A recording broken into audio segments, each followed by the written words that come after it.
అందరికీ నమస్కారం. రఘురామ్స్ గాంధీగిరి యూట్యూబ్ ఛానల్కి స్వాగతం, సుస్వాగతం. ఈరోజు మనం తీసుకున్నటువంటి అంశం అబద్ధాలు ఆడటం, సాకులు చెప్పడం గురించి మనం మాట్లాడదాం. మనిషి ఏదో ఒక సాకులు చెప్తూ తన పబ్బం గడుపుకోవడం కోసం అబద్ధాలు ఆడుతూ, ఏదైనా సమస్య వస్తుందన్న సమస్య నుంచి తప్పించుకోవడం కోసం అబద్ధాలు ఆడుతూ, కొంతమంది అయితే అబద్ధాలు ఆడడమే అలవాటుగా చేసుకుంటూ ఒక అబద్ధాల కోరుగా మిగిలిపోతూ తమ యొక్క జీవితాన్ని గడుపుతున్నటువంటి పరిస్థితి మనం సమాజంలో చూస్తూ ఉంటాం. మనం కూడా అంటాం, వాడు ఏది మాట్లాడినా అబద్ధమే మాట్లాడతాడురా, లేకపోతే పని ఎగ్గొట్టడానికి సాకులు చెప్తాడురా, అబద్ధాలు చెప్తాడురా, పిల్లలు స్కూల్ మానేయటానికి సాకులు చెప్పడం, అబద్ధాలు చెప్పడం, అప్పటికప్పుడు ఆ సమస్య నుంచి బయటపడిపోవడం కోసం ఏదో ఒక సమాధానం చెప్పేయటం. ఇటువంటి అలవాటు మరి జీవితంలో వ్యక్తిత్వాన్ని పాడు చేస్తుంది అనేటువంటి విషయాన్ని మనం గమనించాలి. అబద్ధాలు చెప్పేటటువంటి వాళ్ళని ఎవ్వరు కూడా నమ్మరు. మన నాన్న పులి కథ చిన్నప్పటి నుంచి చదువుకుంటున్నాం.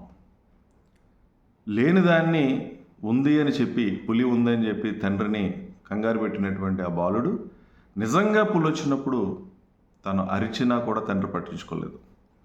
కారణం ఏంటంటే వాడు ఎప్పుడూ అబద్ధాలు చెప్తాడనేటువంటి ఒక ఉద్దేశంతో నిజంగా ఆపద వచ్చినప్పుడు కూడా ఆ తండ్రి పట్టించుకోకపోవడం వల్ల జరిగిన నష్టం మనందరికీ తెలుసు. అందుకని అబద్ధాలు ఆడటం వల్ల మనిషి నమ్మకాన్ని కోల్పోతాడు. నిజం చెప్పినా కూడా ఆ నిజాన్ని ఎవరు కూడా నమ్మేటటువంటి పరిస్థితి ఉండదు. ఎందుకంటే ఎప్పుడు అబద్ధాలు చెప్పడం ఒక అలవాటు కాబట్టి.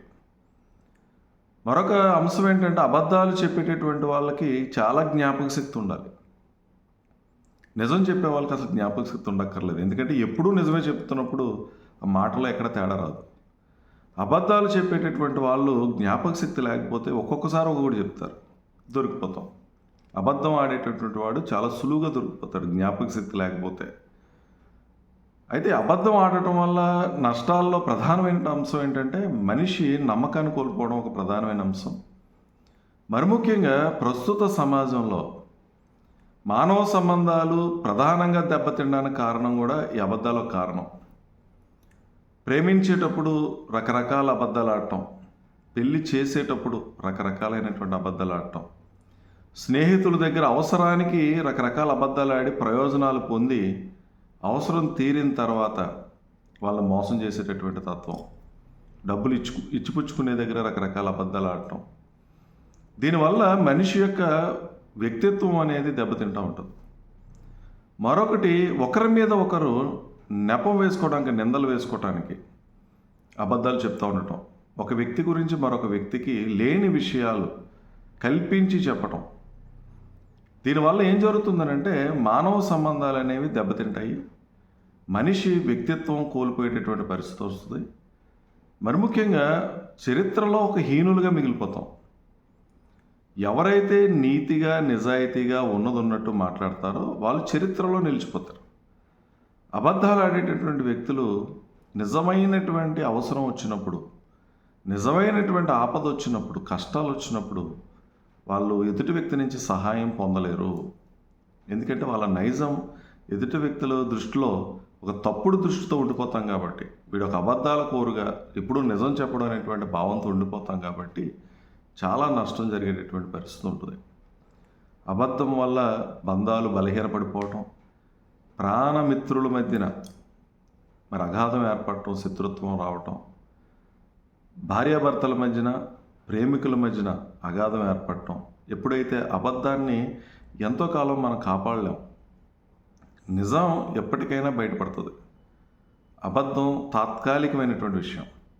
అయితే అబద్ధం ఆడేవాళ్ళు ఒక లక్షణాన్ని ఎంచుకోగలగాలి. కొన్ని సందర్భాల్లో ఆపద నుంచి బయటపడడానికి లేదా అవసరం గడుపుకోవటానికి అబద్ధం ఆడవలసిన పరిస్థితి వచ్చినప్పుడు, సమయం సందర్భం వచ్చినప్పుడు ఆ అబద్ధాన్ని ఒప్పుకోగలిగినటువంటి ధైర్యం ఉండాలి. అబద్ధాన్ని సరి చేసుకోగలిగినటువంటి సామర్థ్యం ఉండగలిగితే కొన్ని సందర్భాల్లో అబద్ధాలు ఆడినా పర్వాలేదు. కానీ ఇప్పుడు వివాహాల విషయంలోకి వస్తే గతంలో పాత సామెతలు, ఎన్ని అబద్ధాలు ఆడినా సరే ఒక పెళ్లి చేయాలి, తప్పేవి లేదు అనేటువంటి పాత సామెత. కానీ ప్రజెంట్ ఉన్నటువంటి సమాజంలో అబద్ధాలు కనుక ఆడి వివాహాలు చేస్తే ఎంతో కాలం నిలబట్టలా. ఎందుకంటే ఎవరు కూడా ఓపిక లేదు, సహనం లేదు భరించేటటువంటి పరిస్థితుల్లో ప్రస్తుత సమాజంలో. అందుకని నిజమే ఎప్పటికీ నిలబడుతుంది. ఆ నిజాన్ని నమ్ముదాం, అబద్ధాన్ని మనం ఆశ్రయించొద్దు. అబద్ధాన్ని కాపాడుకోవడానికి ఇక అలా అబద్ధాలు ఆడుతూనే పోవాలి. దానివల్ల మొత్తం మన జీవితం నాశనం అవుతుంది, మన వ్యక్తిత్వం నాశనం అవుతుంది, మానవ సంబంధాలు దెబ్బతినే పరిస్థితి ఉంది. మరొకటి, ఒకరి మీద ఒకరు నిందలు వేసుకోవటం, లేనిది కల్పించి చెప్పుకోవటం, ఈ చెప్పుడు మాటల వల్ల కూడా చాలామంది చెడిపోతూ ఉంటారు. చెప్పుడు మాటలు చెప్పేటటువంటి వాళ్ళని జాగ్రత్తగా మనం వాళ్ళ యొక్క వ్యక్తిత్వం ఏంటో అర్థం చేసుకోగలగాలి.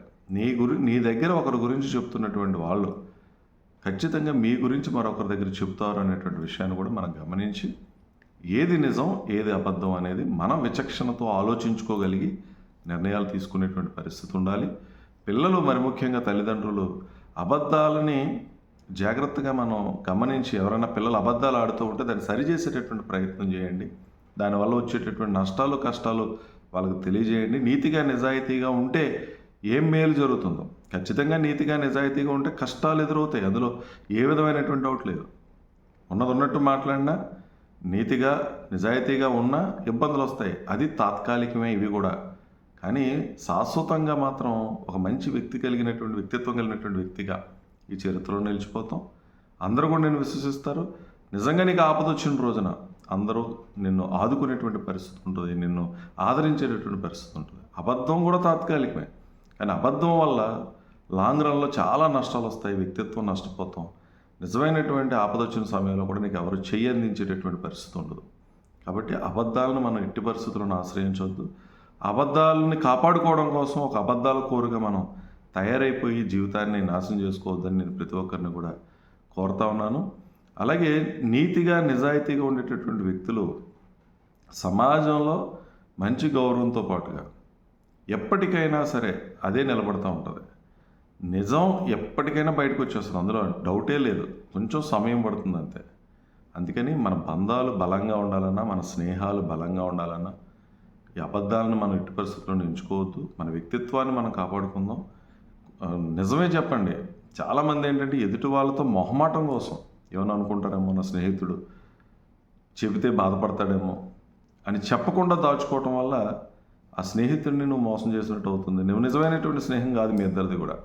ఏదో ప్రయోజనం ఆశించి ఎదుటి వ్యక్తి మెప్పు కోసం నువ్వు స్నేహం చేస్తున్నావు తప్పించి, ఎవరైతే నిజమైనటువంటి స్నేహితుడో ఆ వ్యక్తి తన స్నేహితుడి యొక్క లోపాలను ఎత్తి చూపుతాడు. స్నేహాలు ఎలా ఉండాలంటే మన ప్రతిబింబాన్ని చూపించే విధంగా ఉండాలి మన స్నేహితుడు. నువ్వు చూసుకుంటే నువ్వు అందులో కనిపించాలి. అటువంటి స్నేహాలు చాలా అవసరం.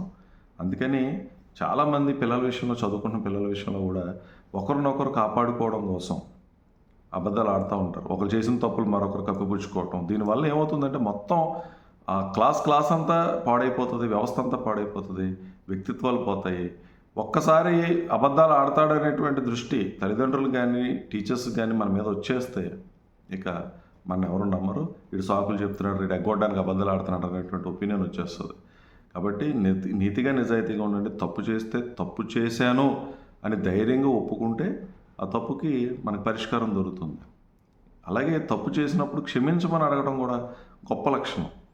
దానివల్ల నీ వ్యక్తిత్వం పెరుగుతుంది, నీలో మార్పు అప్పుడే స్టార్ట్ అవుతుంది, పరివర్తన అనేది మొదలవుతుంది ఎప్పుడైతే క్షమించమని నువ్వు అడిగావో.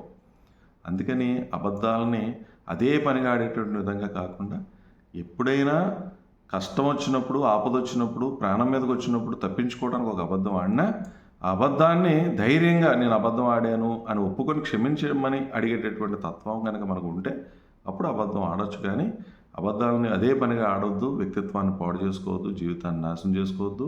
మరి ముఖ్యంగా మానవ సంబంధాలు, ప్రేమ వ్యవహారాలు, వివాహ వ్యవహారాలు ఇవన్నీ కూడా దెబ్బతినేటువంటి పరిస్థితి ఉందనే విషయాన్ని మీరు అందరూ కూడా గమనించి నీతిగా నిజాయితీగా ఉంటారని ప్రతి ఒక్కరిని కోరుతూ మీ అందరి దగ్గర సెలవు తీసుకుంటా ఉన్నాను.